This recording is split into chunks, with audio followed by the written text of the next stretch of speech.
আছে, এসিআর আছে, মানে সার্ভিস।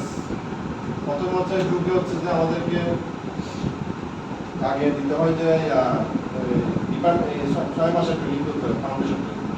ওরা পাস করলে তারপর হচ্ছে ডিপার্টমেন্টাল দিকে পাস করতে, তারপর হচ্ছে সিনিয়র স্কেল পাস করতে। 5 বছরের সন্তোষজনক এসিআর লাগবে। মানে আমার বসটা আমার উপর যে নাম্বার দিয়ে প্রতি বছর একটা মার্কিং করে আমাদেরকে, ওরা সন্তোষজনক না থাকলে প্রশ্ন হবে। তারপর হচ্ছে যে এনওসি লাগবে হচ্ছে এই যে দুদকের কোনো ধরনের ক্রাইম করলে বা এগুলো কোনো ফৌজদারি মামলা গেলে বুঝুন তো সিস্টেম না আমার সিস্টেম যারা করতে চাচ্ছে করতেছে, আমরা করি না। কিন্তু আমাদের এখানে আমি অ্যাডমিশন নিয়েছি, টাকা তো কাউকে দিবে যোগ্যতা দেখে দিচ্ছি।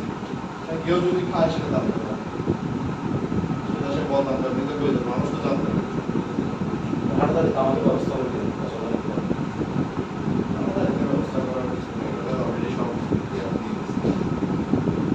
খালি নাই মানে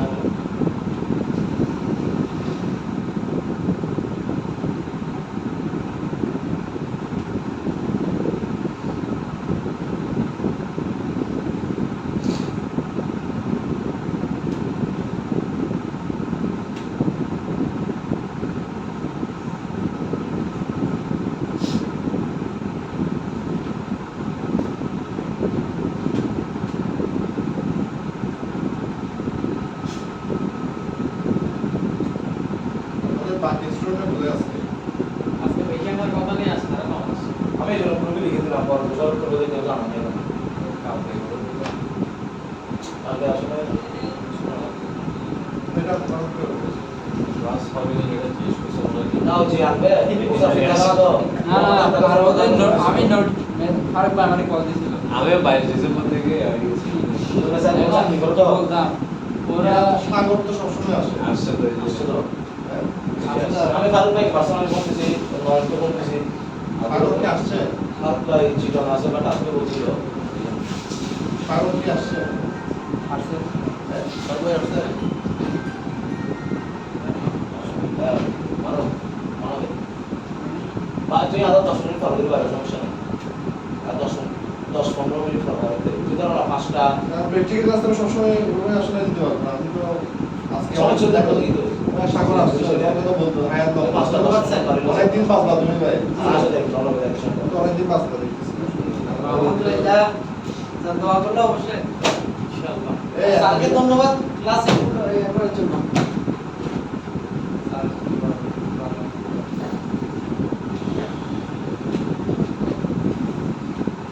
ক্লাসে আমি একটু ফাস্ট যাবো, হ্যাঁ শেষ করতে হবে। আমি যেগুলো দেখি এখানে প্রথমে প্যাথোলজি হচ্ছে যে মেডিসিনের ওই শাখা, যেটা হচ্ছে যে রোগের কারণ। রোগের কারণকে ইংরেজিতে কি বলে? কজেস বা ইটিওলজি, প্রসেস এবং ইনফ্লুয়েন্স। এটা দেয়া করে অর্থাৎ একটা রোগের কারণ, প্রক্রিয়া, প্রভাব, অর্থাৎ সে কি চেঞ্জ করতেছে শরীরের মধ্যে। প্যাথোলজি হচ্ছে যে নরমালের চেয়ে ডেভিয়েশন, অর্থাৎ যেটা নরমাল এবং এটা হচ্ছে অ্যাবনরমাল। অ্যাবনরমাল কি চেঞ্জ হচ্ছে, এটার জন্য কি কিভাবে করা যায়? একটা মাইক্রোস্কোপিক ভাবে দেখে করা যায়, মনোবৈজ্ঞানিক ভাবে। একটা আছে মলিকুলার বায়োলজি, আণবিক জীববিজ্ঞান, এবং হচ্ছে ল্যাবরেটরি এক্সাম। অর্থাৎ ল্যাবরেটরি এক্সাম হচ্ছে যে আমাদের যে ল্যাবে টেস্টগুলো হয় সেগুলো। আমাদের যেসব মানুষের বিভিন্ন ধরনের অসুখ বিসুখ হয় সেগুলোর ক্ষেত্রে আমরা এই বিভিন্ন প্যারামিটারগুলো দেখে আমরা এই ল্যাবরেটরি এক্সামটা করতে পারি। কারণ আমরা কি করতে পারি প্যাথোলজির মাধ্যমে? আসলে আমরা যে ক্লিনিক্সে যে ল্যাব করে ওগুলোকে কি বলে? প্যাথোলজি ল্যাব বলে। প্যাথোলজি ল্যাবের মধ্যে আমাদের শরীরে যে কোনো সমস্যা হলে সেটা যে টেস্টগুলো করে সেটা বেসিক্যালি হচ্ছে প্যাথোলজি টেস্ট। প্যাথোলজিটা ব্রড টার্ম। প্যাথোলজির মধ্যে সব ধরনের টেস্টগুলো অন্তর্ভুক্ত। এখানে ক্যান্সার হলে সেটা বোঝা যায়, ইনফেকশন হলে সেটা বোঝা যায়, অটো ইমিউন ডিসঅর্ডার হচ্ছে যে যেটা নিজের শরীর নিজেকে কি মনে করে চিনে না, সেটা হচ্ছে অটো ইমিউন ডিসঅর্ডার। এখন আমরা ব্রাঞ্চেস অফ প্যাথোলজি পড়তেছি। তো ব্রাঞ্চের প্রথমে অ্যানাটমিক্যাল প্যাথোলজি। অ্যানাটমিক্যাল প্যাথোলজি কি? যেটা হচ্ছে শরীরের কোনো একটা অঙ্গ বা টিস্যু বা তরল যেগুলো আছে, ঠিক আছে, সেগুলোর মধ্যে যে চেঞ্জটা হয় সেটা বোঝা যায়।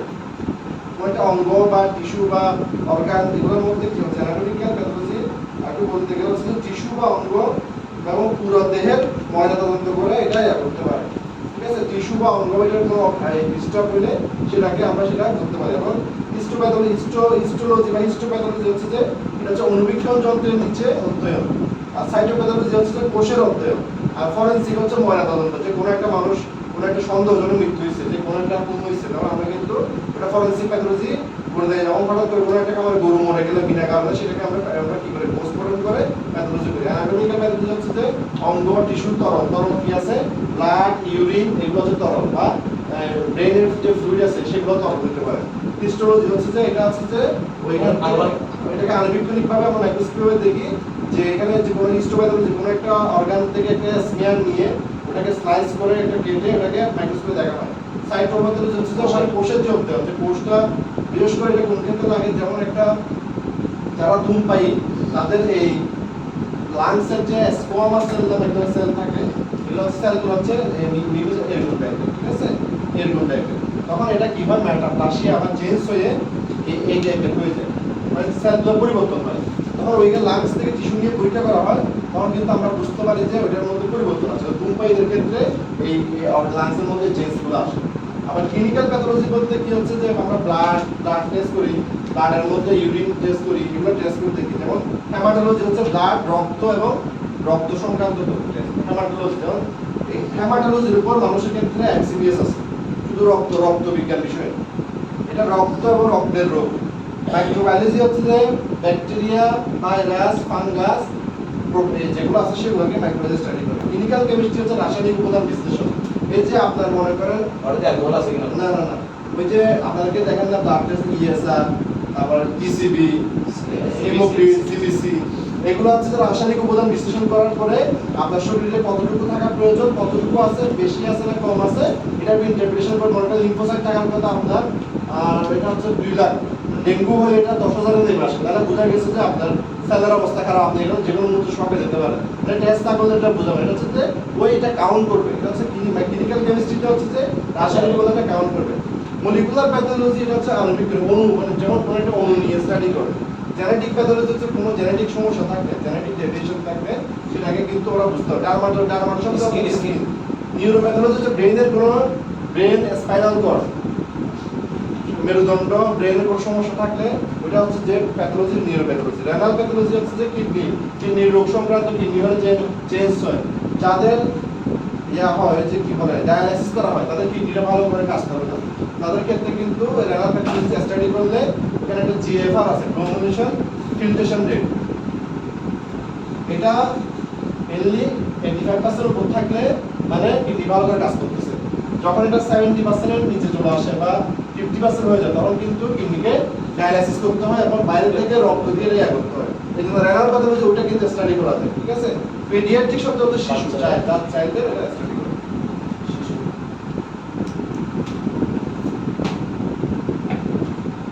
এই হচ্ছে গ্রসলি আমার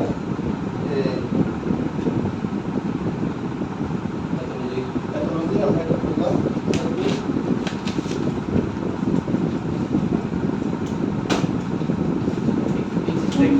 হ্যাঁ, রাখবো বুঝবো না ভাই, অবশ্যই রাখবো।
আসেন আসেন।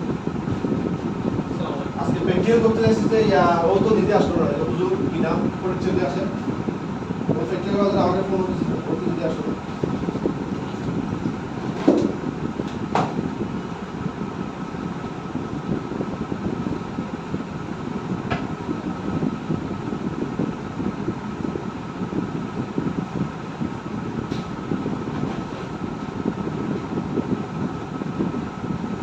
যে কি নাম ওই যে দাঁড়িয়ে একটা হুজুর আসছিল, মুজিব মুজিব।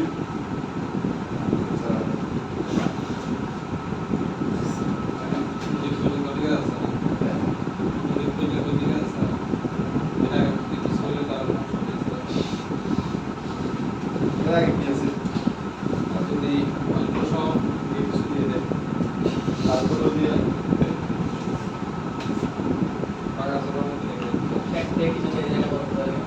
শেখ ওয়াসাদ না সাথে শেখটা কিন্তু ভালো, শেখের অবদান আছে, শেখ না থাকলে তো এখানে পুরো আমরা সবাই শেখ ছিল বলে প্র্যাকটিস করছে।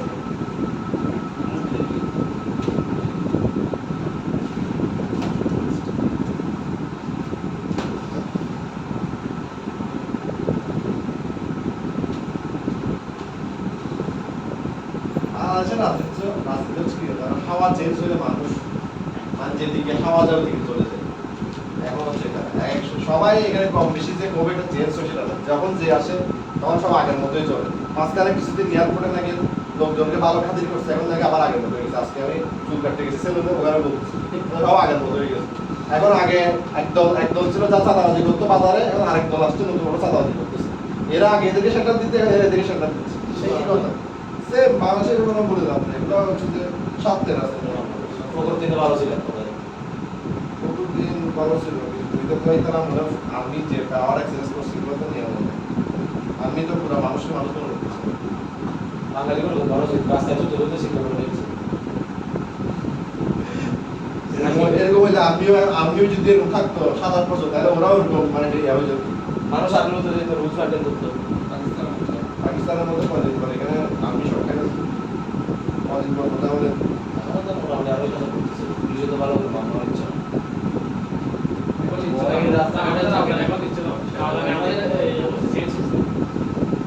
সব জায়গায় চেঞ্জ হয়েছে। ওসি এসপি অনেকে চাকরি চলে গেছে। এখন আগে মানুষ মনে করতো যে পুলিশ কাটা যেতে পারে জীবনে সব কিছু পেয়ে গেছে, এখন পুলিশ কাটা যেতে পারে দরকার ছিল। পুলিশের এসপি কে বেরিয়ে দিচ্ছে। আগে দেখতাম যে ফেসবুকে এসপি রা 34 বছর মানে একজন না সুপারম্যানের কস্টিউম পরে তারা ঢুকতেছে। আমার মায়ের লাগে কোথায় চলে গেছে বেশি ডিফারেন্সিয়েটেড সেল বেশি উড়া ঠিক না। পুলিশ মানে এমন একটা অবস্থা চলে গেছে যে কি 15 বছরে এরা মানে ধরা ছোঁয়ার বাইরে চলে গেছে। পুলিশ আমি তো শুধু টেনিয়ার কাটা দিচ্ছি, খাওয়া দাওয়া বলতে আমার একটা পুলিশ হয়ে মানে একটা ধরাকে সরা জ্ঞান করতেছে। একটা মনে হচ্ছে যে একবার ঠিক আছে মাইক আছে ওগুলো এসে বেশি ভালো হয়েছে।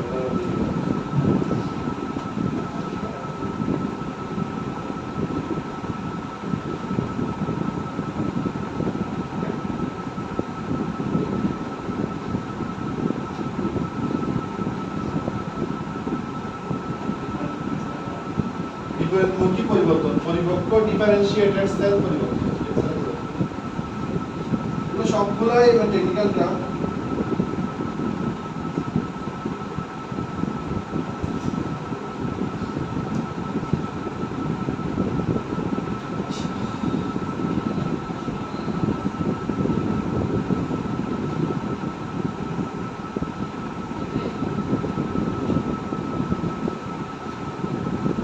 মোটামুটি কাছাকাছি আমার লাস্টের ডিসকাশন।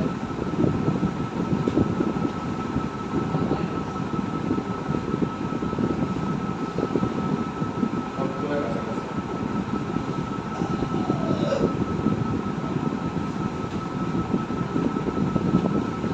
যারা দেখলাম যে কৃত্রিম বদলের ট্রেনিং করছে তারা সবাই রেগুলার হয়ে গেছে।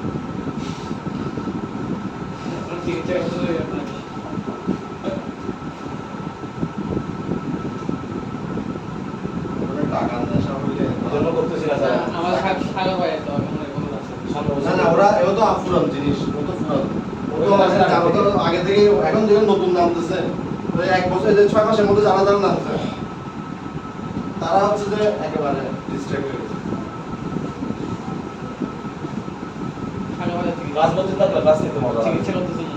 ক্লাস করতে মজা ক্লাস লাগে। বলতে থাকে সেটা তো না, মানে আজকে ওরা সবসময় প্র্যাকটিক্যাল তো সবসময় হচ্ছে না। এরপর ডিফারেন্টের পরে না অ্যাডভাইস করতে করতে প্র্যাকটিক্যাল গেলে অবস্থা। কিন্তু না। সবসময় তো আমরা এখানে একবারও এরকম মানে মিনিমাম দেখাই নাই, যেহেতু দেখানোর সুযোগ আছে আজকে অনেকের কাছে। না আগে দিতাম স্যার আসলে যে আনবে ও সময় না তো আমাকে দুপুর ফোন করছে তো বলে ভাই আন আদি ভাই জন বিউ ক্লাসে সবাই থাকে কিন্তু এখন আজকে এসে ফ্রি স্যার আজকে তো সকালবেলা একরকম রাতে একদম বিপদ পড়ে গেছি 22 তারিখ ডিসেম্বর দেখাতে হয়তো অনেকে এটা হবে আসলে এটা একটা ডিফারেন্স তো বলেছে তাই বুঝছি আমি আবার দুপুরে কল দিছি তো কল দেওয়ার পর আমি আচ্ছা আমরা একটু এখানে এই টার্মিনোলজি করি এ শব্দের অর্থ হচ্ছে অ্যাবসেন্ট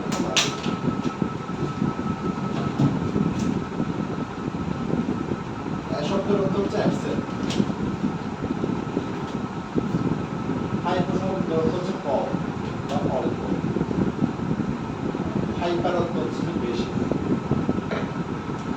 মেটা মানে হচ্ছে চেঞ্জ হচ্ছে অ্যাবসেন্ট না দিস হচ্ছে পরিবর্তন দিস হচ্ছে যে পরিবর্তন নিউ হচ্ছে ক্যান্সার এটা আমরা এটা দিয়ে বুঝতে পারি স্যার হাইপো তো লিখেছি হাইপো বেশি বেশি হাইপার হাইপার হাইপো বেশি হাইপার মানে বেশি হাইপো ক্লাস এর থেকে লিখছি হাইপো মানে কম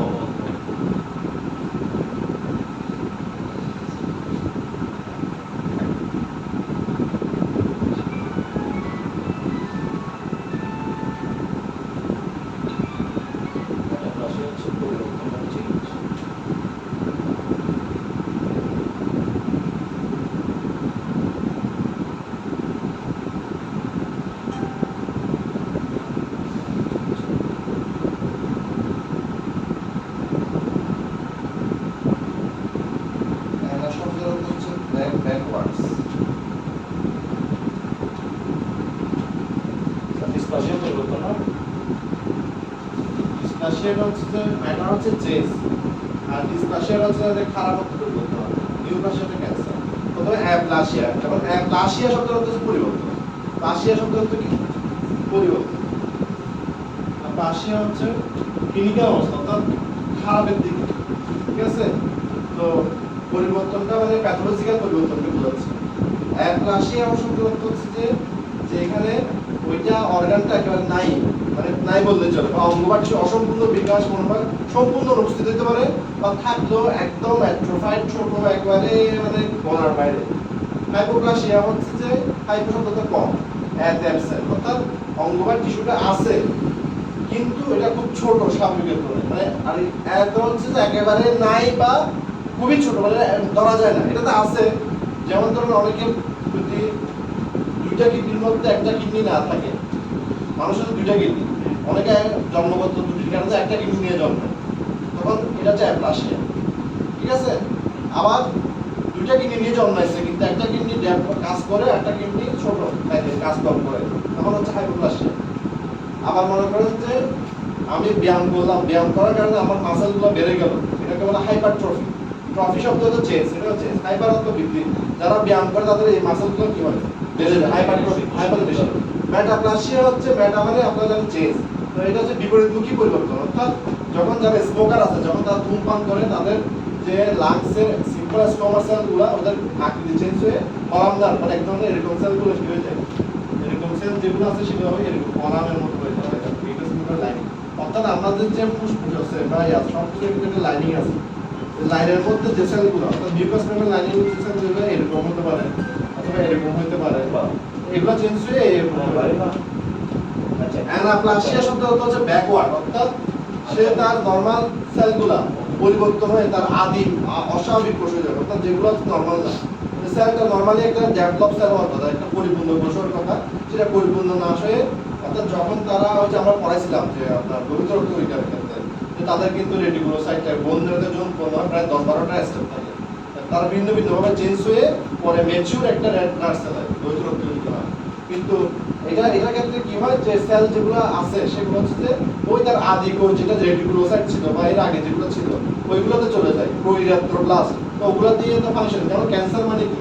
ক্যান্সার মানে হচ্ছে যেমন যেমন ব্লাড ক্যান্সার বলে। ব্লাড ক্যান্সার হচ্ছে কি যে আমার যে শ্বেত রক্তকণিকা বা যে শ্বেত রক্তকণিকা যেগুলো আছে সেগুলো কিন্তু যে যেভাবে তার সেলটা পরিপূর্ণ হওয়ার কথা সেগুলো হচ্ছে পরিপূর্ণ হচ্ছে না। আমার বডি একটা ম্যাচিউর সেল তৈরি করতে পারতেছে না, যার কারণে আমার বডির ব্লাড যেটা আছে সেটা হচ্ছে কি হয়ে যাচ্ছে, সেটা যেভাবে অক্সিজেন ক্যারি করার কথা বা ফিজিক্যাল কাজ করা সেটা করতে পারতেছে না। অর্থাৎ এখানে ক্যান্সার হচ্ছে যে অনিয়ন্ত্রিত কোষ, যেগুলো হচ্ছে যে নর্মাল ফাংশন না বা এরা হচ্ছে নর্মাল সেল না।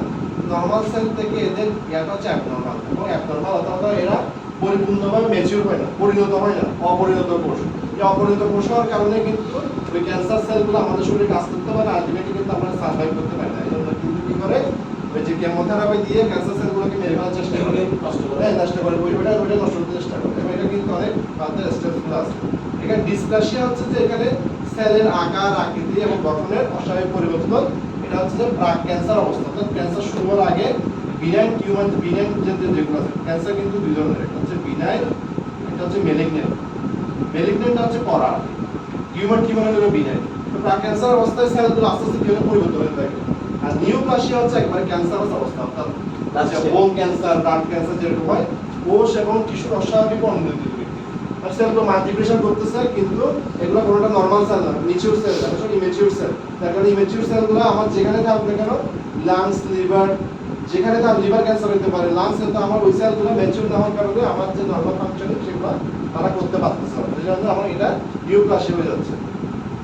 নিউপ্লাসিয়া যারা স্মোকিং করে তাদের হতে পারে, বা বিভিন্ন ধরনের কেমিক্যাল শরীরের মধ্যে প্রবেশ করলে বা একটা এক্সপোজ হলে, যারা অতিরিক্ত যেমন যারা অনেক বেশি সুটকি খায়, এখানে বিভিন্ন মেডিসিন আছে, কেমিক্যাল আছে, ওগুলো কিন্তু বডির মধ্যে এই ক্যান্সার সেলকে প্রভোগ করতে পারে। যারা বিশেষ করে ভালো যে পাহাড়ি টাহাড়ি কিন্তু যারা আছে তারা কিন্তু অত বেশি মানে শাকসবজিগুলো মানে বেশি ফ্রেশ জিনিস খায়। আর যারা এরকম মানে বেশি এই ফাস্ট ফুড বা এরকম কেমিক্যাল রিলেটেড যে আছে ওগুলোর থেকে তাদের কিন্তু যে মেডিসিন বা ট্রিটমেন্টগুলো বা কীটনাশকগুলো আছে সেগুলো শরীরে প্রবেশ করে, তারা কিন্তু এই সেলগুলো তারা মোটিফাই হয়ে নিউপ্লাসিয়াতে কনভার্ট হতে পারে।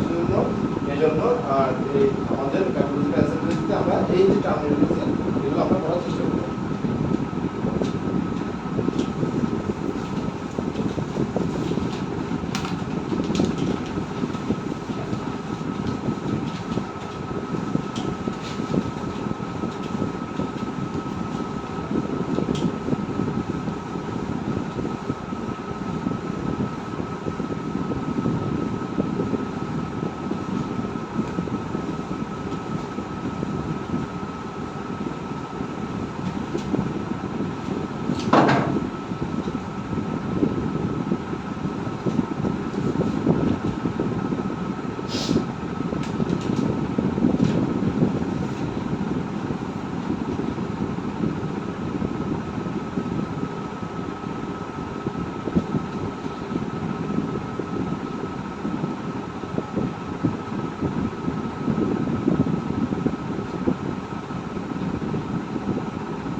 বাইরে ফোন করবো। বাইরে পাম্প করুন দেখেন না জিএমকে ভর্তি করুন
সুপনন্দী গেছে তোমার খাওয়ার বই কয়টা আছে এখন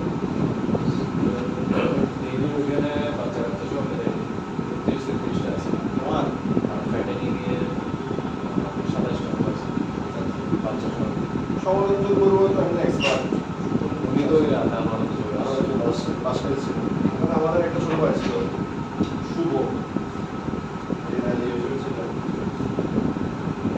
ইয়াতে কোন জায়গায় কালীপুরে কালীপুর পুরোপুরি পরে ঘোরাঘুরির পরে তুই কি বাসকালে থেকে আসো এখানে বাস করতে আমার এখানে বাসা আছে কোন জায়গায় এরপরে মানে রেফারেন্স আছে বাইরে এসব এখানে থাকি পড়াশোনা করো মুর্শিদাবাদ অনার্স সেকেন্ড ম্যানেজমেন্ট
হচ্ছে প্রথম হচ্ছে যে আমাদের দুই ধরনের ইমিউন রেসপন্স থাকে, একটা হচ্ছে ইনেট ইমিউন রেসপন্স, একটা হচ্ছে অ্যাডাপটিভ ইমিউন রেসপন্স।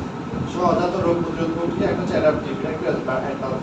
তো প্রথম হচ্ছে ফ্যাগোসাইটোসিস। ফ্যাগোসাইটোসিস প্রক্রিয়া হচ্ছে যে একটা ওই আগে ওই যে একটা জীবাণুকে বা যে একটা ফরেন বডি সেটাকে এই সেলগুলো কি করে, এটাকে কি করে ভক্ষণ করে, এটাকে খেয়ে ফেলে, ঠিক আছে, এনগালফ করে, এটা বলে এনগালফ। মনে করেন এরকম একটা এটা একটা সেল মাইক্রোফেল, যেটাকে একটা জীবাণু আছে, এই কি করবে এরকম করে এটাকে এটার মধ্যে ঢুকাই ফেলবে জীবাণুটাকে, তারপর এটাকে এর মধ্যে কেমিক্যাল রিলিজ করে ধ্বংস করবে। ফ্যাগোসাইটোসিস তার হচ্ছে যে এই সেলগুলো একটা সেলকে ভক্ষণ করে এই এনগালফটা নষ্ট করে, তার ভিতরে ঘিরে ফেলে এই মাইক্রোফেজ এরটুকে। তারপর কোনো একটা জায়গায় যদি ইমিউন রেসপন্স অথবা কোনো ব্যথা বা কোনো অসুখ কিছু ওখানে কিন্তু অবশ্যই কথা হয়। যেমন যদি কারো একটা কেউ যদি একটা পায়ে ব্যথা হয়, তাহলে ওখানে অবশ্যই পুষ হবে, পুষ হওয়া এগুলো হচ্ছে প্রধান লক্ষণ। ইনফ্লামেশন, ইনফ্লামেশন হলে এখানে বিভিন্ন সেলগুলো শরীর থেকে আসবে। ওখানে যখন বাত নামে তখন কিন্তু সেখানে ইনফ্লামেশন হয়, তখন কিন্তু ওখানের মধ্যে ফুলা চলে আসে, লাল হয়ে যায়, বিভিন্ন সেলগুলো চলে আসে, তখন কিন্তু এই সমস্যাগুলো হয়ে থাকে। ইনফ্লামেশন হলে তখন আমরা গরু গুলাটা লাল হয়ে যায়, জ্বর চলে আসে, ফুলে যায়, এটা ইনফ্লামেশন। প্রদাহ হইলে কিন্তু প্যাথোলজি, তখন কিন্তু ওখানে নর্মাল সেলের জায়গায় যেগুলো শরীরের যে রোগ প্রতিরোধ ক্ষমতার যে সেলগুলো আছে সেগুলো ওখানে চলে আসবে। কমপ্লিমেন্ট অ্যাক্টিভেশন, এটা হচ্ছে প্রোটিনের সিরিজ।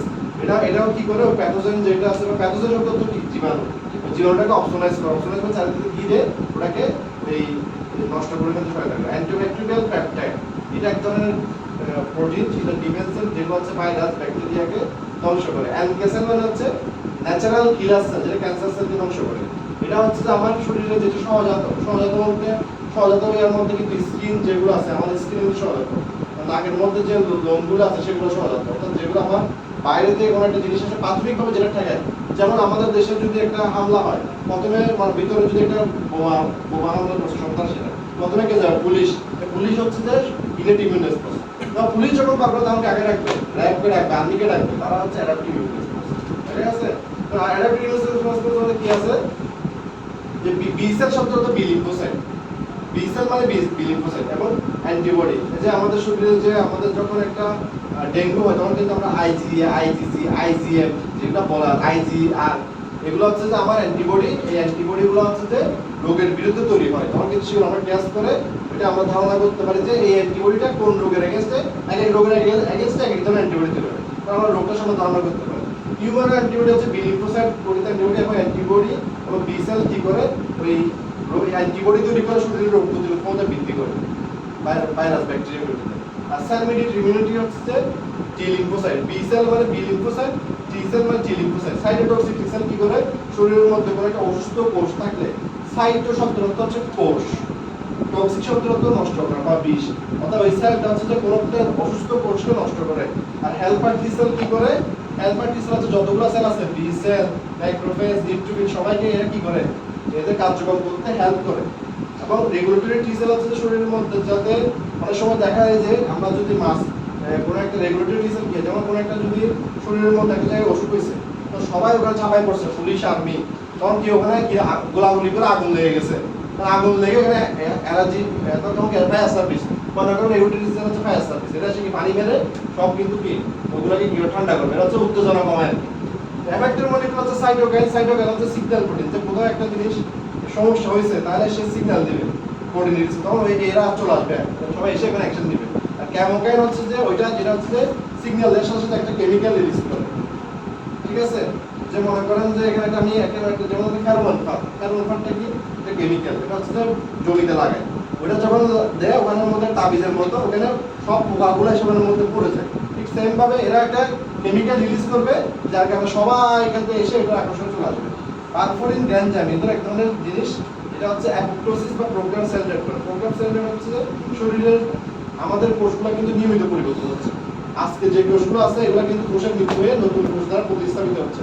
আমরা ছোট থেকে বড় হয়েছি কোষের বৃদ্ধি এবং পরিবর্তনের মাধ্যমে। আগের কোষ যেগুলো সব কোষ তো সবসময় বেঁচে থাকে, আমাদের স্কিনের কোষ চেঞ্জ হয়ে গেল, চামড়া চেঞ্জ হয় না, সব কিছু চেঞ্জ হয়, কিন্তু এই যে এটা একটা হচ্ছে প্যাথোলজিক্যাল, যেটা হচ্ছে ক্ষতিকর। প্যাথোলজিক্যাল কোষের মৃত্যু হলে এটা শরীরের জন্য ক্ষতি, কিন্তু অ্যাপোপ্টোসিস বা প্রোগ্রাম সেল ডেড হচ্ছে ওই সেল ডেড যেটাতে হচ্ছে শরীরের কোনো ক্ষতি ছাড়াই পুরাতন কোষ রিপ্লেস হয়ে নতুন কোষ আসে, যার মাধ্যমে শরীরের এই অর্গানের যে বিভিন্ন অর্গানের বৃদ্ধি এবং পরিবর্তন আসে, ঠিক আছে? অ্যাপোপ্টোসিস হচ্ছে প্রোগ্রাম সেল ডেড, যেটা হচ্ছে কি অ্যাবনর্মাল না, শরীরের কোনো ক্ষতি না করে যেটা সেলের হয় সেটা হচ্ছে অ্যাপোপ্টোসিস। এটা হচ্ছে টোটাল ইমিউন রেসপন্স মেকানিজম।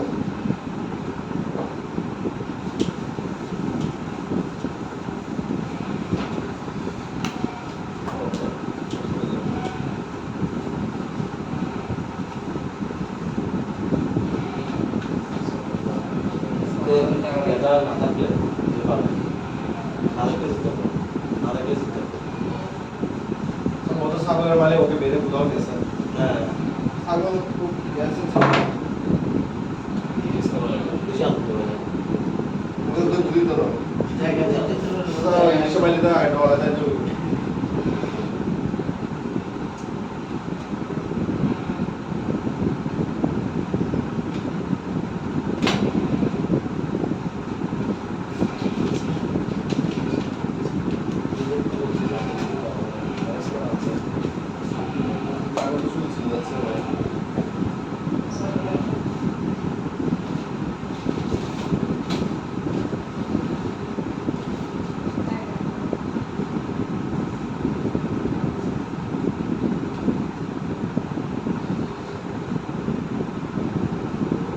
এগুলো আমি একটু বলে দেবো আপনারা শুনবেন, ঠিক আছে?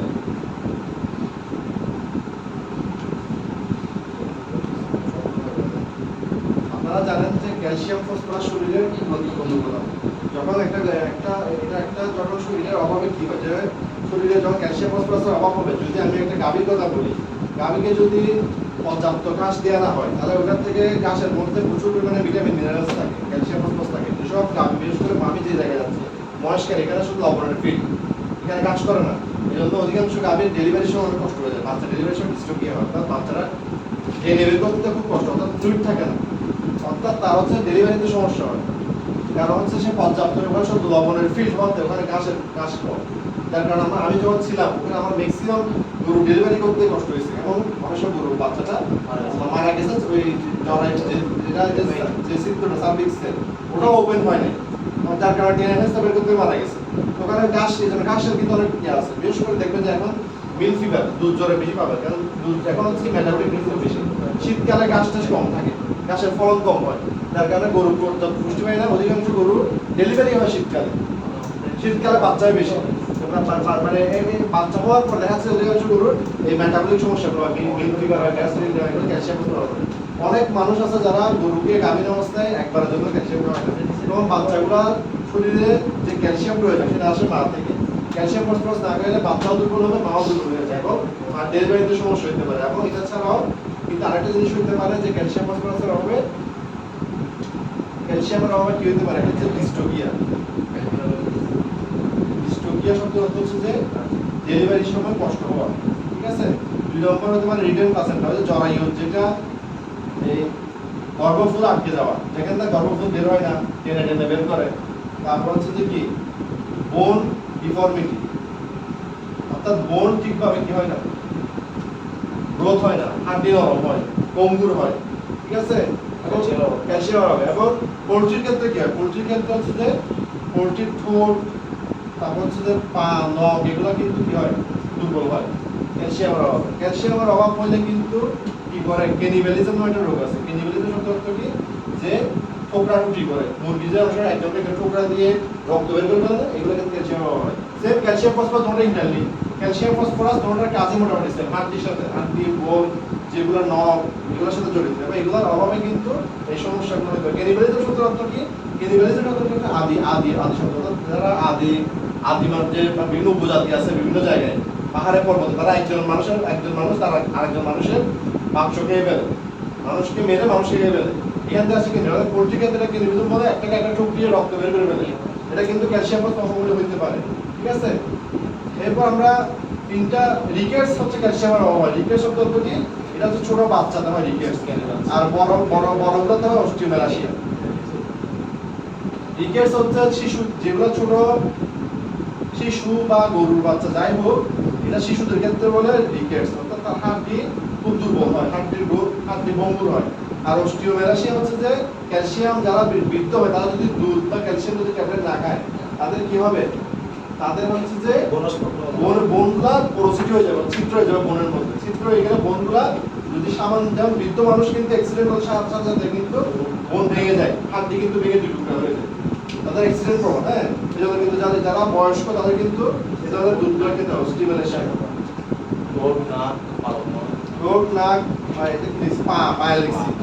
এটা ক্যালসিয়াম ফসফরাসের ইমব্যালেন্স হলে কিন্তু আরো কিছু রোগ হয়, যেমন মিল্ক ফিভারটা হয় ক্যালসিয়ামের অভাবে। অর্থাৎ বাচ্চা হওয়ার পরে প্রচুর পরিমাণ শাল দুধ উৎপন্ন হয় গরুতে, তখন হচ্ছে যে গরুকে বাচ্চাকে দুধ খাওয়াইতে যায়, তখন কিন্তু বাচ্চা হওয়ার পরে যদি আপনি যদি পর্যাপ্ত ক্যালসিয়াম যদি ব্লাডের মধ্যে না থাকে, তো শাল দুধ তৈরি করতে প্রচুর ক্যালসিয়াম গাভীর শরীর থেকে দুধের সাথে বের হয়ে যায়, তখন ওই দুধের ব্লাডের মধ্যে ক্যালসিয়ামের সংকট ঘটে। এটা অনেক মহিলাদের ক্ষেত্রে হয়, যেসব মহিলা প্রেগনেন্সি বা ল্যাকটেশনে আছে, যারা বাচ্চাকে দুধ খাওয়ায়, তারা যদি ক্যালসিয়াম ট্যাবলেট না খায়, তাদের দাঁতে দাঁতে খিল লেগে যেতে পারে, শরীর কাঁপাকাঁপি করে শক্ত যেতে পারে। এটা গরুর ক্ষেত্রেও আছে, তারা যদি গরুকে যদি বাচ্চা হওয়ার সাথে সাথে যদি ক্যালসিয়ামের একটা ডোজ করা না হয়, তাহলে আমি রিসেন্টলি একটা কেস ফেস করছি, এটা হচ্ছে যে গরু ওই মানে একদম শুয়ে গেছে, ও ওষুধ দিছে ক্যালসিয়াম, কিন্তু গরু ওজন অনুযায়ী ওষুধ হয় না। গরুটা হচ্ছে 300 কেজি 350 কেজি প্লাস দিছে 200 ml ক্যালসিয়াম হয় না। গরুটা আমি দেওয়ার পরে উঠছে, কিন্তু আমার আরেকটা সমস্যা হচ্ছে ওর ওই বাটগুলো দিয়ে ব্লিডিং হচ্ছে, অনেক সময় ক্যালসিয়ামের অভাব হলেও বাট দিয়ে ব্লিডিং, কিন্তু এখন আমি অ্যান্টিবায়োটিক করে দেয়, আমার ওনারটাও ফুলে গেছে। তো বাচ্চা হওয়ার সাথে সাথে কিন্তু ম্যাস্টাইটিস, মিল্ক ফিভার সব কিন্তু একসাথে চাপটায় ধরে। এবং মিল্ক ফিভার হলে গরু, মিল্ক ফিভার মতো দুধ জ্বর, মিল্ক ফিভারটা হয় গরুর কিসের অভাবে? ক্যালসিয়াম অভাবে। শরীরের মধ্যে বিশেষ করে বাচ্চা হওয়ার পরে যখন ওই পর্যাপ্ত ক্যালসিয়ামটা পায় না, শরীরের মধ্যে ব্লাডের মধ্যে ক্যালসিয়ামের পার্সেন্টেজ কম থাকে, তখন কিন্তু মিল্ক ফিভার হয়। মিল্ক ফিভার হলে প্রথমের দিকে গরুর গা একটু গরম থাকে, আস্তে আস্তে গরুর গা কাঁপাকাঁপি করতে থাকে, গরু অস্থিরতা করতে থাকে, খাওয়া দাওয়া ছেড়ে দেয়, এবং এবং পরবর্তীতে কি হয়, গরুটা আস্তে আস্তে বসে পড়ে, মাথাটাকে অ্যাস শেপ করে ফেলে। অর্থাৎ আমি যদি একটা গরু ইয়ে করি, যে গরুটার মাথাটা এরকম করে ফেলবে, ঠিক আছে, এই টাইপের গরুর মাথাটা এদিকে চলে আসছে, এরকম করে পিছনে ঘুরে ফেলবে, এটা বলে অ্যাস শেপ। এবং গরু একেবারে তার হচ্ছে কি আস্তে আস্তে টেম্পারেচার কমতে থাকবে, প্রথমে 103-104 উঠতে পারে, আস্তে আস্তে 102 হবে, 100 হবে, 98 হবে, 96 হবে। যদি পর্যাপ্ত সময়ে যদি প্রপার ডোজে ক্যালসিয়ামটা 28% ক্যালসিয়ামটা না লাগে, গরু অতক্ষণ মরে যাবে, ঠিক আছে। এখন ক্যালসিয়াম দেওয়ার সাথে সাথে কিন্তু গরু কিন্তু দাঁড়ায় যাবে, এটা হচ্ছে ম্যাজিক ট্রিটমেন্ট। অর্থাৎ গরু ক্যালসিয়াম শর্ট হয়েছে, আমি দেওয়ার পর সাথে সাথে গরু কিন্তু দাঁড়ায় গেছে। এটা স্যার ভেঙে দিতে হয় না? বেনে মাংস দেওয়া যায়, মাংসগুলো দ্রুত কাজ করে না, বেনে দিলে তাড়াতাড়ি কাজ করে। আচ্ছা, তারপর হচ্ছে যে মিল্ক ফিভার জন্য ট্রিটমেন্ট হচ্ছে ক্যালসিয়াম। এবং যেসব গরুকে ক্যালসিয়াম আরেকটা কারণে হতে পারে যে যেসব গরু সারাক্ষণ একটা নির্দিষ্ট অন্ধকার করে বন্দি করে রাখা হয়, রোদ লাগে না, তাদেরকে ক্যালসিয়াম খাওয়াইলে ক্যালসিয়ামটা অ্যাবজর্ব হয় না। ক্যালসিয়াম খাওয়াইলে ওটা অ্যাবজর্ব করার জন্য কিন্তু রোদের মধ্যে নিতে হবে, তাহলে ভিটামিন ডি লাগলে ও ক্যালসিয়ামটা অ্যাবজর্ব করবে। এবং ভিটামিন ডির অভাবেও কিন্তু রিকেটসটা হয়। কিটোসিস হচ্ছে কি, একটা গরু বাচ্চা দেওয়ার পরে তারপর দুধ উৎপন্ন করে, বাচ্চাকে দুধ খাওয়ায়, এই সময় তার শরীরের মধ্যে ওই দুধ উৎপন্ন করার জন্য যে ধরনের খাদ্য প্রয়োজন, কার্বোহাইড্রেট শর্করা, ওই ধরনের খাদ্য যদি সে খাবারের মধ্যে না পায়, তখন হচ্ছে তার শরীরের যে স্টোরড ফ্যাট আছে ওখান থেকে ভেঙে তার থেকে এই কিটোন বডিজ তৈরি হয়।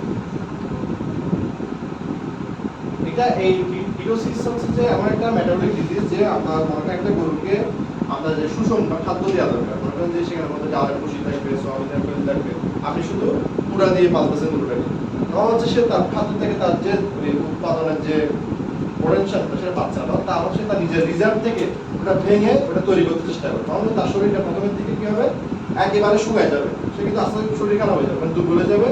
দুধ উৎপাদন 20 কেজি থাকলে সেখান থেকে 7-8 কেজি 10 কেজি হয়ে যাবে। এবং তার আরেকটা জিনিস হচ্ছে তার হাত থেকে কিন্তু দুলতে থাকবে এবং দুর্বলতা লাগবে, এবং তার মুখের মধ্যে আপনি যদি দেন একটা এক ধরনের অ্যালকোহলিক সেন্ট পাবেন, এসিটনের সেন্ট, একটা সুগন্ধ মতো লাগবে। এবং গরু কিন্তু শুকায় যাওয়া, দুধ হঠাৎ করে কমে যাওয়া, এটা কিন্তু অনেকে ধরতে পারে না, এটা হচ্ছে কিটোসিসের লক্ষণ। এটার জন্য কিন্তু ট্রিটমেন্ট হচ্ছে তাকে ব্যালেন্স রেশন প্রোভাইড করা, এবং হচ্ছে তাকে তার পেনের মধ্যে ডেক্সট্রোজ যে স্যালাইনটা আছে এগুলো দেওয়া, ঠিক আছে। এই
গাভীর ছাগল?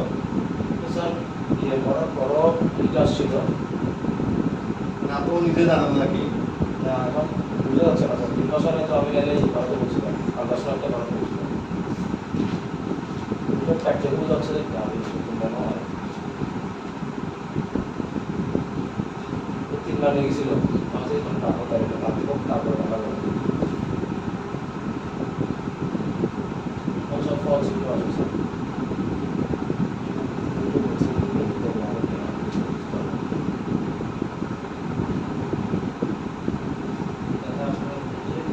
স্নেক ভেনম হচ্ছে যে স্নেক হচ্ছে সাপের বিষ, ঠিক আছে? সাপের বিষের মধ্যে 3 ধরনের থাকে, neurotoxic venom, haemotoxic venom, cytotoxic venom.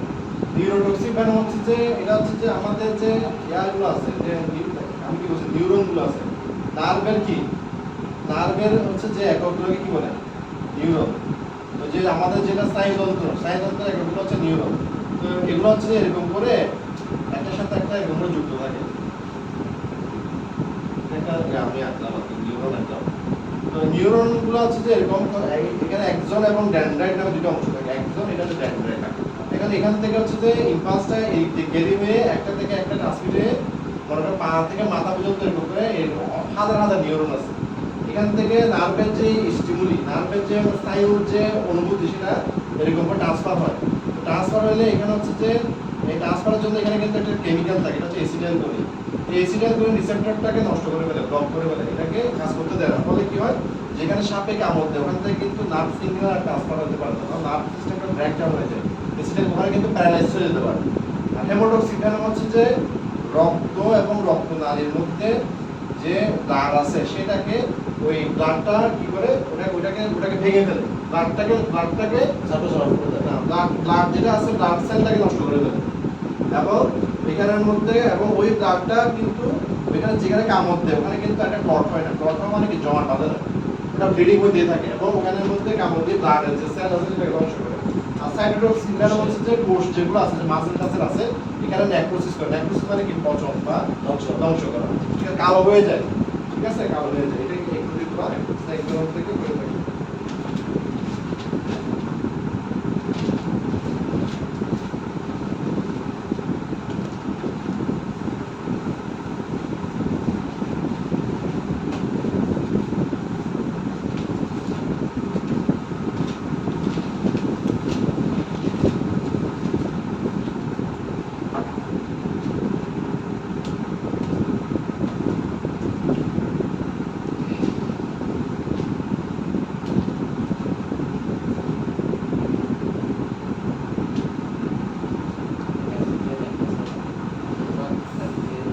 Anthrax,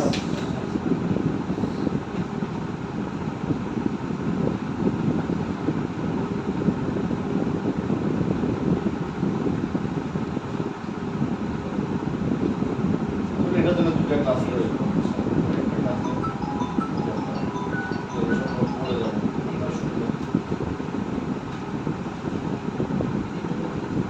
anthrax বা ত্বরকা হচ্ছে যে এটা সিরাজগঞ্জে খুব বেশি হয়। এটা কিন্তু লাংস এবং স্কিন দুটাকে এফেক্ট করতে পারে। ত্বরকা হচ্ছে যে ওই রোগ যখন কোনো একটা জায়গায় একটা ত্বরকা আক্রান্ত গরু মরে পড়ে থাকে, ওই ত্বরকা আক্রান্ত গরু থেকে ওটা যখন মাটির সাথে মিশে, ওইখানে যে জীবাণুটা আছে সেটা মাটির সাথে মিশে থাকে, ওই স্পোরটা যখন কোনো একটা গরু ওখানে যখন চলতে যায়, তখন তার বিশেষ করে যখন মাটি শুকায় যায় তখন নাড়া থাকে, ওই নাড়াটা তার জিহ্বা কেটে গিয়ে জিহ্বার মধ্যে ওই মাটিটা লেগে ওই মাটিটা জীবাণুটা ব্লাডের মধ্যে গিয়ে তার অ্যানথ্রাক্স হয়ে যায়। এবং অ্যানথ্রাক্স কিন্তু সবসময় তো হচ্ছে না, কারণ হচ্ছে যখন সে জিহ্বার মধ্যে কাটা পাচ্ছে তখন সে মাটিটা কাজ করতে পারে। যদি সরাসরি যদি আমার পেটে যায় তখন হাইড্রোক্লোরিক অ্যাসিডটাকে নষ্ট করে ফেলে। তো এটা অ্যানথ্রাক্স হওয়ার পরে কি হবে, পারে কেউ ডেড হতে সময় দিবে না। একটা হচ্ছে যে খুব দ্রুত মরে যাবে অথবা আস্তে আস্তে মরবে। দ্রুত মরলে হচ্ছে যে পেট ফুলে যাবে, পায়খানা রাস্তায় রক্ত যাবে, শ্বাসকষ্ট হবে এবং গায়ে প্রচন্ড জ্বর থাকবে। এটা পেনিসিলিন দিয়ে চিকিৎসা করলে কিন্তু চিকিৎসা করার আগে রোগী শেষ। অ্যানথ্রাক্স হলে এটার কিন্তু ভ্যাকসিন আছে, ঠিক আছে? সরকারি ভ্যাকসিন আছে, 1 ml করে চামড়ার নিচে 6 মাস পর থেকে কিন্তু দেওয়া যায়। পাতলা হচ্ছে এটা, পাতলা শব্দ অর্থাৎ পাতলা হচ্ছে বর্ষার সময় এটা বেশি হয়। অর্থাৎ যেগুলা বাসুর নাদুস নুদুস মোটা, এদের মাসেলের মধ্যে এই ব্যাকটেরিয়াটা, পাতলা ব্যাকটেরিয়া ক্লস্ট্রিডিয়াম, এটা কিন্তু এখানে কি করে, মাসেলের পচন করে, মানে গ্যাস করে, মাসেলটা ফুলে যায়। পার মধ্যে যে জায়গাটাতে যেখানে মাসেলের বেশি থাকে বুকখানার মধ্যে গ্যাস হয়ে যায় এবং পুষ হয়ে যায় এবং প্রচন্ড জ্বর থাকে। এবং এটা যদি সুস্থ হয় তখন হচ্ছে ওই জায়গাটা পচনে ওই জায়গাটা প্রায় নষ্ট হয়ে যাওয়ার মতো অবস্থা হয় পাটা। এবং এটা হচ্ছে লক্ষণ কি প্রচন্ড জ্বর থাকবে, পায়ের মধ্যে ফুলে যাবে, হাত দিয়ে ধরলে পসপস শব্দ করবে, গ্যাস হবে, ফ্লুইড হবে। এবং এটা ট্রিটমেন্ট করতে হবে পেনিসিলিন দিয়ে, কিন্তু ওইটা হচ্ছে যে একটা ওই হালকা করে কেটে দিতে হয়, কিন্তু ভালো হইলেও ওই জায়গাটা প্রায় এত বড় ঘাড় মতো হয়ে যায়। এটার সমাধান হচ্ছে কি টিকা, 5 মাস বয়সে পাতলা রোগের টিকাটা 5 ml চামড়া নিচে দিলে এই রোগটা হয় না। পুরো পুরো আছে না, পরটা আছে। আবার হচ্ছে গলা ফোলা। গলা ফোলাটা বর্ষাকালে বেশি হয়, কারণ হচ্ছে যে বর্ষাকালে যখন হচ্ছে যে বিলের মধ্যে গরু ছাড়া থাকে, গরু তখন এই মানে উঠা নামা যখন স্ট্রেস থাকে তখন হচ্ছে গরুর মধ্যে বা বর্ষার শেষের দিকে বা যে সময় হচ্ছে গরুগুলা চলাফেরা করে মুভ করে এক জায়গায় জার্নি হয়েছে, স্ট্রেস হয়েছে, তখন কিন্তু বৃষ্টি পড়ছে, শরীরে একটু জ্বর আসছে, এটা কিন্তু হচ্ছে ন্যাচারালি গলার মধ্যে থাকে। তখন এটা ইনফেকশন করে গলা ফোলার মধ্যে কি হবে, গলাটা ফুলে শক্ত হয়ে যাবে গলার নিচে এবং প্রচন্ড জ্বর থাকবে। এবং এটা একটা বিশিষ্ট হচ্ছে খুবই শ্বাসকষ্ট হয়। এটা কিন্তু মহিষের জন্য মারণ ব্যাধি। মহিষের হলে মহিষ কিন্তু বাঁচানো কষ্ট হয়ে যায়। তো গলা ফুলা রোগের ক্ষেত্রে আপনার হচ্ছে যে এই প্রচন্ড জ্বর থাকে, শ্বাসকষ্ট, গলাটা ফুলে যায় এবং এটা কিন্তু এবং খুব খারাপ রোগ হয়ে গেলে কিন্তু সমস্যা, যেখানে আপনারা যে টাইফয়েডের যে ইনজেকশনগুলো আছে ব্যবহার করা হয়। এবং গলা ফুলার ক্ষেত্রে ওই যাতে গলা ফুলাটা কিন্তু এটার ক্ষেত্রে এবং ফুলে আবার হচ্ছে যে কলিজা কিডনির ক্ষেত্রেও ফুলে। গলা ফুলার ক্ষেত্রে ফুলবে সেটা শক্ত হয়ে গরম লাগবে হাত দিয়ে ধরলে, আর কলিজা কিডনির ক্ষেত্রে ফুলাটা আবার নরম, কোনো জ্বর থাকবে না।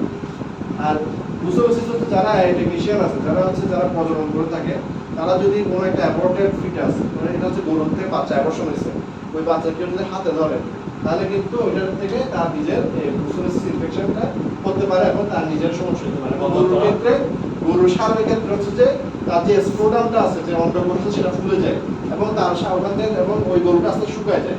আর মহিলাদের যেগুলো গাভীর গরুর ক্ষেত্রে এটা দাগে আসে না বা প্রতিবার বললে অ্যাবর্শন। এটা কিভাবে হয়, যে আমরা একটা পুরো ফিল্ডের মধ্যে অনেকগুলো গাভী আছে, একটা শান্তি 12 প্রজনন হচ্ছে, কোনো একটা গাভীতে ইনফেকশন হয়েছে বা ষাঁড়ের ইনফেকশন হয়েছে, যখন ওইটা দিয়ে একটা গাভীকে প্রজনন করতেছে তখন ওইটা থেকে সবগুলোর মধ্যে ছড়া যেতে পারে। সুতরাং ব্রুসেলোসিস ঠেকাইতে হলে অবশ্যই মানুষকে সচেতন হতে হবে, ব্লক সিস্টেম করতে হবে, যেগুলো গরু আছে সেগুলো প্রাকৃতিক প্রজনন হবে, কৃত্রিম প্রজনন করতে হবে। এবং একই গরু দিয়ে 4-5টা গরুকে করলে ওইটার মধ্যে ইনফেকশনটা ছড়াতে পারে। ওইটা আর্লি অ্যাবর্শন করে এবং বাচ্চা বাচ্চা অ্যাবর্শন হয়ে যাবে ওই অ্যাবর্শন করতে পারে এবং গরুটাও কিন্তু আর কি মানে ব্যবহার উপযোগী থাকে না, সারটা, এবং গাভীটাও কিন্তু আর বাচ্চা ইয়া করতে পারে না। কোলিবেসিলোসিস হচ্ছে ইকোলাই জনিত রোগ। ইকোলাই হচ্ছে যে ওইটা যে গরুর বাচ্চা জন্মের পরে কিন্তু পেট আস্তে আস্তে খারাপ হয়ে যায়। অনেক সময় চাল ধোয়া পানির মতো পায়খানা করে, অনেক সময় হচ্ছে যে একবার পায়খানা করতে লম্বা হয়। এটার সাথে কিন্তু আপনার যেটা জড়িত সেটা হচ্ছে যে কোলিবেসিলোসিসের সাথে, যেটা হচ্ছে আপনার ওই যে ওই অ্যাসক্যারিয়াসিস গোলকৃমি যেটা আছে, ওই গোলকৃমির কারণে সাথে এটা কিন্তু আসে এবং গরুর কোলিবেসিলোসিস বা ইকোলাই জনিত কারণে পায়খানার মতো থাকে। পায়খানাটা অনেক পাতলা হয় এবং আস্তে আস্তে পায়খানার প্রথম রূপ থাকে কালো হয়, আস্তে আস্তে গিয়ে এটা দইয়ের মতো হয়ে যায়, দুধ পায়খানা হয়ে যায়, কাপেস্কার করে। তো এই কোলিবেসিলোসিস হলেও কিন্তু গরুকে এই জন্য কিন্তু গরুর বাচ্চাকে নির্দিষ্ট জায়গার মধ্যে আটকে রেখে কিন্তু বিভিন্ন বড় খাওয়ার করতে লাগে। সব জায়গায় ছেড়ে দিলে, ময়লা পানি খেলে, ময়লা আবর্জনা খেলে কিন্তু এই সমস্যাগুলো হতে থাকবে। এই হচ্ছে মোটামুটি এগুলো বললাম। এগুলো তো আমি আগে ডিটেলসে পড়াইছি, আজকে একটু সবগুলো বলে যাচ্ছে।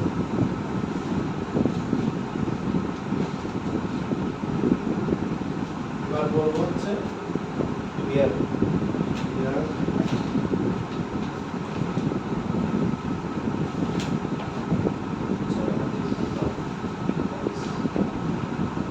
অ্যালার্জি সম্বন্ধে ক্লাসে শুরুতে বলছি, অ্যালার্জি সবাই জানে, অ্যালার্জি আর বলবো না। পিপিআর হচ্ছে ছাগলের ব্ল্যাক। পিপিআর হলে কি হয়, ছাগলের ডায়রিয়া, ডিসচার্জ সব কিছু করে থাকে। এবং ছাগলের হচ্ছে যে 106 থেকে 107 ডিগ্রি টেম্পারেচার থাকে এবং হচ্ছে নাক দিয়ে প্রথমে চোখ দিয়ে পানি আসে, প্রথমে নাকের পানিটা সাদা থাকে, আস্তে আস্তে নাকের পানিটা হয়ে যায় হলুদ এবং শরীরের বিভিন্ন মুখের মধ্যে ঘা চলে আসে। তাহলে পিপিআর হলে কি হয়, মুখে ঘা হয়, নাক দিয়ে পানি আসে, প্রথমে থাকে সাদা, পরে এটা হয়ে যায় হলুদ, চোখটা লাল হয়ে যায়, মুখের মধ্যে ঘা চলে আসে, জ্বর থাকে 107 ডিগ্রি, ডায়রিয়া হয়, সব সিস্টেম মানে মরে যাওয়ার জন্য প্রস্তুত। এটা হচ্ছে যে পিপিআর হইলে এটা ট্রিটমেন্ট আছে, ভাইরাসের ট্রিটমেন্ট, যেটা প্যাটার্ন মানুষ বেরি করে। এবং পিপিআর রোগের ক্ষেত্রে অনেক যে টেস্টগুলো আসে সেগুলো আমরা বিভিন্ন অর্গানের মধ্যে মানে যেটা মুখে খাওয়া হয় সেটা বলে স্টোমাটাইটিস, এবং তার যে ইয়াতে আছে যে তার স্টোমাকের মধ্যে অনেক পরিবর্তন আসে, আর ওখানের মধ্যে অনেক আলসারেশন হয়, ইন্টেস্টাইন আলসারেশন হয়, এগুলো সমস্যা হয়। এফএমডির ক্ষেত্রে হচ্ছে যে মুখে খাওয়া হয়, পায়ে খাওয়া হয়, জ্বর থাকে, এবং অনেক সময় অনেক গরুতে ডায়রিয়াও দেখা যায়, এবং মুখে পায়ের মধ্যে খাওয়া থেকে ওখান থেকে আস্তে আস্তে কি হয়ে যায়, পোকাও পড়ে যায়। তো মুখের মধ্যে আলসারেশন হয়, তারপর হচ্ছে যে পায়ের মধ্যে যে আছে পুর আছে ওখানের মধ্যে আলসারেশন হয়, ওখানের মধ্যে ঘা হয়ে যায়, অ্যাবসেস হয়। আর র্যাবিস হচ্ছে যে এটা জলাতঙ্ক, আপনারা জানেন যে কুকুরের কামড়ের মাধ্যমে এটা কিন্তু হয়ে থাকে, এবং কুকুর কামড়ানোর উপরে যে প্রাণীকে যে বা মানুষকে এটা কামড়ায় এর মধ্যে এটা পরিবর্তন চলে আসে। তখন হচ্ছে যে র্যাবিস হওয়ার পরে দুই ধরনের পরিবর্তন হতে পারে, একটা হচ্ছে যে প্রাণীটা হয় খুব বেশি উত্তেজিত হয়ে যাবে অথবা একবার চুপ হয়ে যাবে। তো র্যাবিস কিভাবে চলে? র্যাবিস চলে মুখের লালার মাধ্যমে। লালাটা হচ্ছে যে যে জায়গায় কামড় দেয় সেখান থেকে ওটা নার্ভের মাধ্যমে ক্যারি হয়, ব্লাডের মাধ্যমে ক্যারি হলে এরা কি করে শরীরের যে রোগ প্রতিরোধ ক্ষমতা আছে সেটাকে ফাঁকি দিতে পারে। এবার এখন যদি পায়ে কামড়ায় তাহলে তার ব্রেনে আসতে সময় যাবে। মেন হচ্ছে ব্রেনের হিপ্পোক্যাম্পাসে নেগেটিভ বডি পাওয়া যায়। এটা হলো হিপ্পোক্যাম্পাস হচ্ছে ব্রেনের মধ্যে যে আসে, এটা ব্রেনের মধ্যে মানে পুরো শরীর থেকে বয়ে বয়ে আস্তে আস্তে ব্রেনের দিকে যায়। এখন ব্রেনের জন্য আসার সময় কিন্তু বডি তো একে খুঁজে পায় না, বডি যে বলছি যে ইমিউন এটা কিন্তু খুঁজে পায় না, কারণ সে হচ্ছে যে যখনই কোনো সমস্যা থাকতেছে তখন সে চুপ হয়ে নার্ভের মধ্যে বসে আছে, আস্তে নার্ভ দিয়ে বেয়ে ব্রেনে যখন চলে আসে তখন আর পৃথিবীর কোনো ডাক্তার ভালো করতে পারবে না। এটা হলে কি হবে, অতিরিক্ত উত্তেজিত হবে, কামড়াতে চাইবে, প্যারালাইসিস গলা এবং প্যারালাইসিস অফ ফেরিঞ্জিয়াল মাসল, গলা যে ফেরিংস আছে এটা প্যারালাইসিস হবে, টোক গিলতে পারবে না, পানি খেতে পারবে না, এবং কোনো খাবার দাবার খেতে পারবে, তার ফ্র্যাঞ্জি হবে, তার হচ্ছে সে মানসিকভাবে অস্থির হয়ে যাবে এবং কামড়াতে চাইবে। এটা হচ্ছে যে আমার র্যাবিস। আর ফাউল পক্স হচ্ছে আপনারা জানেন যে মুরগির মধ্যে গোটা ওঠে মুখে, ঠোঁটে, চোখে, এই গোটাগুলা এগুলোর জন্য কিন্তু আপনারা 20 দিন বয়সের পরে কিন্তু ফাউল পক্সের টিকাটা দিতে পারেন। ফাউল পক্সের টিকা দিলে মুরগির এই সমস্যাগুলো হবে না। এখন এই ফাউল পক্সটা মূলত মশার কামড়ের মাধ্যমে, পক্স, এলএসডি, ফাউল পক্স বলেন, ওট পক্স বলেন, এলএসডি সব মশার কামড়। যেখানে কবুতর আর মুরগি থাকবে ওইসব জায়গায় যেন মশার উৎপাদ কমানো যায় সেজন্য ব্যবস্থা নিতে হবে। এবং এই ফাউল পক্সের টিকাটা 20 দিনের পরে দেওয়া যায়। এটা দিতে হয় ডানার মধ্যে খুঁচিয়ে, ঠিক আছে? ডানার মধ্যে এটা এরকম একটা মেডিসিন থাকে, দুইটা নিডল নিয়ে এর উপরে বাঁধতে হবে। এটা বেঁধে এটা যদি পালক হয়, পালকের মধ্যে যেখানে লোমথা জায়গা আছে সেখানে এখান থেকে এখানে চুবিয়ে এই ইয়াটাকে নিডল দুটাকে বেঁধে চুবিয়ে এখানের মধ্যে একটা ফোন দিতে হবে। ফোন দিলে ওটা এখানে 1 সপ্তাহের মধ্যে একটা রেজাল্ট ঢুকে হবে, তারা ভ্যাকসিনটা কাজ করছে। একবার দিলে আজীবন নিডল মানে দুইটা এরকম 3 ml নিডল আছে না, ওটাকে ট্যাপ দিয়ে ফেসাবে, ফেসিয়ে এটা ডাইলুশন করে 300 ডোজ দেওয়া যায় পাওয়ার পর থেকে। এখানে ডুবিয়ে পালকের মধ্যে উপরে যে জায়গা এই যে জায়গাটাতে ফোক দিবেন, ফোক দিলে এটা একটা ফোক দিতে হবে। এটাকে বলে wing wave method, wing wave method. ওটা তো হালকা খোঁচা হবে না, মাংসে লাগবে না চামড়ায়? পালকের মধ্যে পালকের মানে ওই মাংসের মধ্যে হবে, এটা পালকের মধ্যে না, পালকের মধ্যে তো কিছু নাই। এটা যে পালক হয়, পালকের মাঝখানে যে ডানার মধ্যে একটা তো বাইরে পালক আছে, আর এদিকে একটা মাংসের লেয়ার আছে না, ওই এটার মধ্যে পুরো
আমি বলছি যে কিমি 3 ধরনের, ঠিক আছে? একটা হচ্ছে ক্ল্যামাটোর।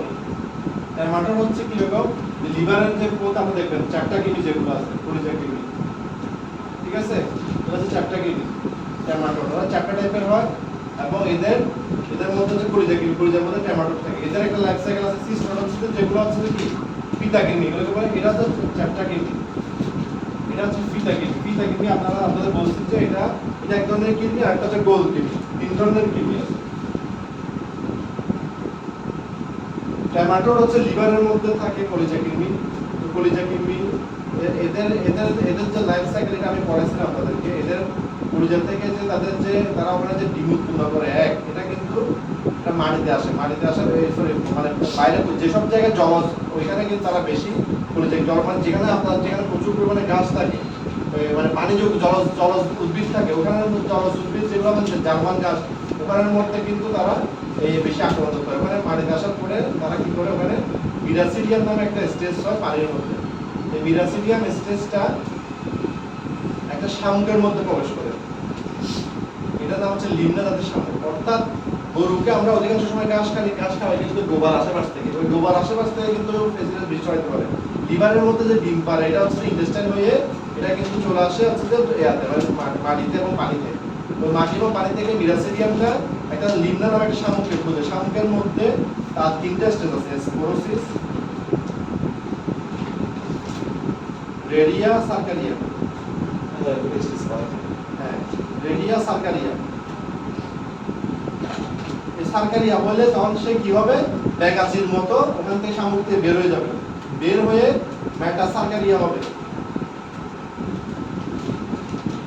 মিরাসিডিয়াম শামুকের মধ্যে তিনটে স্টেজ থাকে শামুক হচ্ছে তার অন্তর্বর্তী হোস্ট মিরনে ইন্টারমিডিয়েট হোস্ট বাহককারী এবং মেটাসার্কেল এটা হচ্ছে যে এটা একটা সিস্ট আকারের থেকে এটা ঘাসের উপর লেগে থাকবে যখন গরুকে ঘাসটা কেটে খাওয়ানো হবে তখন গরুর এটা প্রথমে ইন্টেস্টাইনে যাবে ইন্টেস্টাইন থেকে সেটা ওইখানে ইন্টেস্টাইনের মধ্যে এটা কি হবে এটা জুভেনাইল ফ্লুক হবে অর্থাৎ কিশোর মানে ইয়াং এনার্জেটিক জুভেনাইল ফ্লুক হবে যারা ইন্টেস্টাইনের ছিদ্র ভেদ করে ব্লাড লাইনের মাধ্যমে লিভারে যাবে লিভারে গিয়ে সেখানে লিভারের মধ্যে যে সেলগুলো আছে ওগুলোকে খেতে শুরু করবে এবং লিভারের মধ্যে আস্তে ড্যামেজ করে লিভারের সেলকে কি বলে হেপাটোসাইট শব্দ লিভার সাইট শব্দ তো সেল ওই সেলগুলোকে ড্যামেজ করে ওখানে কি করবে মানে বিভিন্ন রিলিজ করে ফাইব্রোসিস করে শক্ত হয়ে যাবে লিভারটা এবং এই আপনার যে লিভার এবং পিত্তথলিকে কি বলে গল ব্লাডার ওখানের মধ্যে এরা ফাইব্রোসিস করবে ফাইব্রোসিস শব্দ তো কি জানেন দেখবেন যে গরুর ওলানের মধ্যে যখন এই ম্যাস্টাইটিস হয় তখন কিন্তু ওলানগুলো শক্ত হয়ে এক ধরনের কিন্তু হয়ে যায় মানে ফাইবার শক্ত হয়ে যায় ওখানের মধ্যে মনে হচ্ছে একটা লেয়ার পড়ে গেছে ওটা কিন্তু আর কোনো ওখানে তার দুধ বেরোয় না এরকম লিভারের মধ্যে এরকম দাগের মতো মানে শক্ত এখানে আঁচড় মানে আমরা একটা আঘাত হয়েছে কিনা একটা দাগের মতো হয়ে গেছে এটার মধ্যে কি ওটা বিভিন্ন সাইড দিলে সে ধরনের দাগ হয়ে যায় একটা দাগ আছে এখানে এক্সিডেন্টাল দাগ এটা কি হয়েছে স্কারটা কিভাবে হয়েছে যে ওখানে ইনফেকশনের ব্যথা হয়েছে সেম ভাবে ওখানে লিভারটা এমনভাবে ড্যামেজ করে যে একটা আলসারেশন এবং ঘাড় মতো হয়ে যায় ফাইব্রোসিস হয়ে যায় এবং এইভাবে করে কিন্তু ওরা আবার ইয়াতে যাবে লিভারে যাবে ওখানে ডিম পারবে ডিম বের তার চক্রটা কন্টিনিউ করবে এবার কিন্তু সংখ্যা বৃদ্ধি হবে আর এক সময় গিয়ে কি হবে গরুর লিভার যখন 40% নিচে খারাপ হয়ে যাবে গলার নিচে আস্তে ফুলে চলে আসবে পানি চলে আসবে আর শরীরের মধ্যে তখন কিন্তু গরু দুর্বল হয়ে যাবে পাতলা এখানে ছুটবে এবং গরুটা মারা যাবে তো ফেসিলোসিসের জন্য আমরা ইমিউন ওষুধ দিতে পারি ফেসিনেক্স টিক্লামেন্ডাজল করে টিক্লামেন্ডাজল গ্রুপের ওষুধ